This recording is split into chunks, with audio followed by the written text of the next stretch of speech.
Hello दोस्तों, आज हम पढ़ने जा रहे हैं हिंदी की पहली क्लास वर्णमाला, जो कि आपको केवल सुननी है। मैं आपको समझाऊंगा अच्छे तरीके से, इसी तरीके से कि जो हिंदी होती है वो हमारा फ़ारसी भाषा का शब्द होता है और इसकी निष्पत्ति ईरानियों की थी।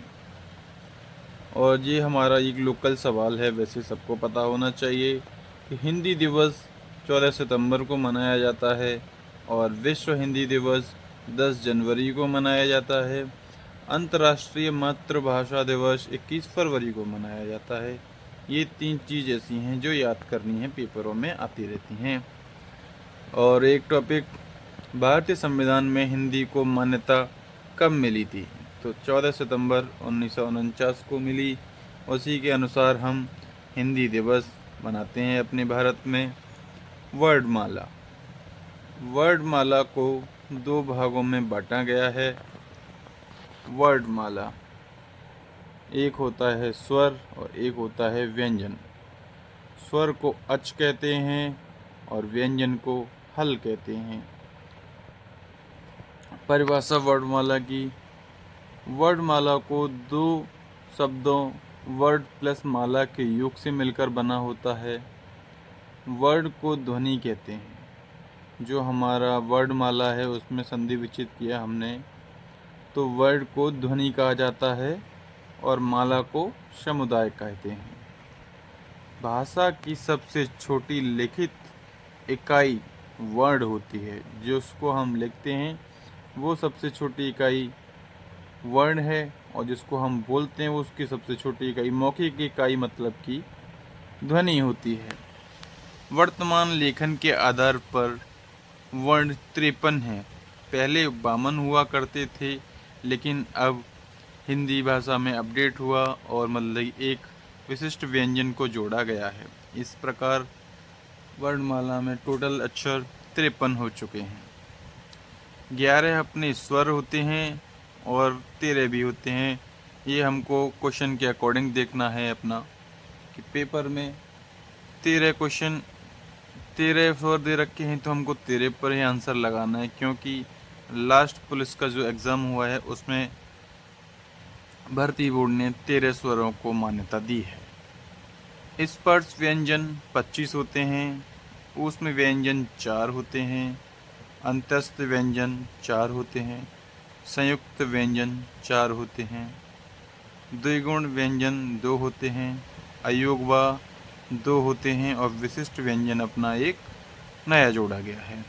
इन सभी को मैं आपको बताऊंगा अपनी अगली वीडियो में कि कौन कौन से होते हैं। जब तक आप इनको इसी तरीके से याद कर लीजिए ताकि आपको अच्छे से याद हो जाए। पेपर में हमारे में डायरेक्ट क्वेश्चन आता है कि कामता प्रसाद गुरु के अनुसार वर्ण कितने हैं? तो वर्ण कामता प्रसाद गुरु के अनुसार आए तो 43 हमको लगाना है, और डायरेक्ट ही पूछ रहा है कि वर्ण कितने होते हैं तो हमको 53 लगाना है।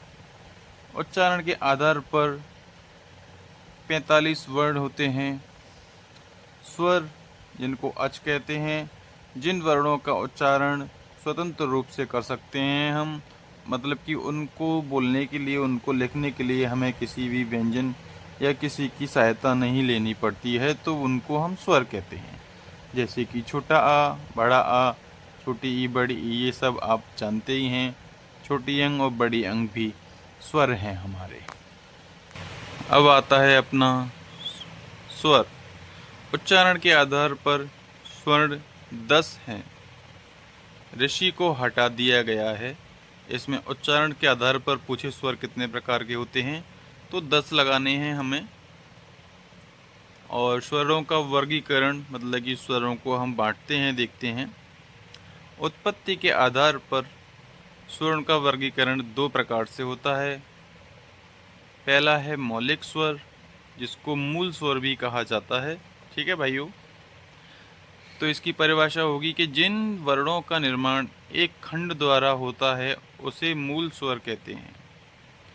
ये अपनी किताबी लैंग्वेज है, मैं आपको समझाता हूँ। जिन भी अक्षरों का निर्माण एक ही खंड से, मतलब एक ही अक्षर से हो जाता है, उसको हम मूल स्वर कहते हैं। उसको हमको मतलब उसमें किसी को हमको संधि विच्छेद जैसे करते हैं वैसे जोड़ना नहीं पड़ता है। तो इनकी संख्या 4 होती है, जो कि छोटा आ, छोटी ई, छोटा ऊ और ऋषि।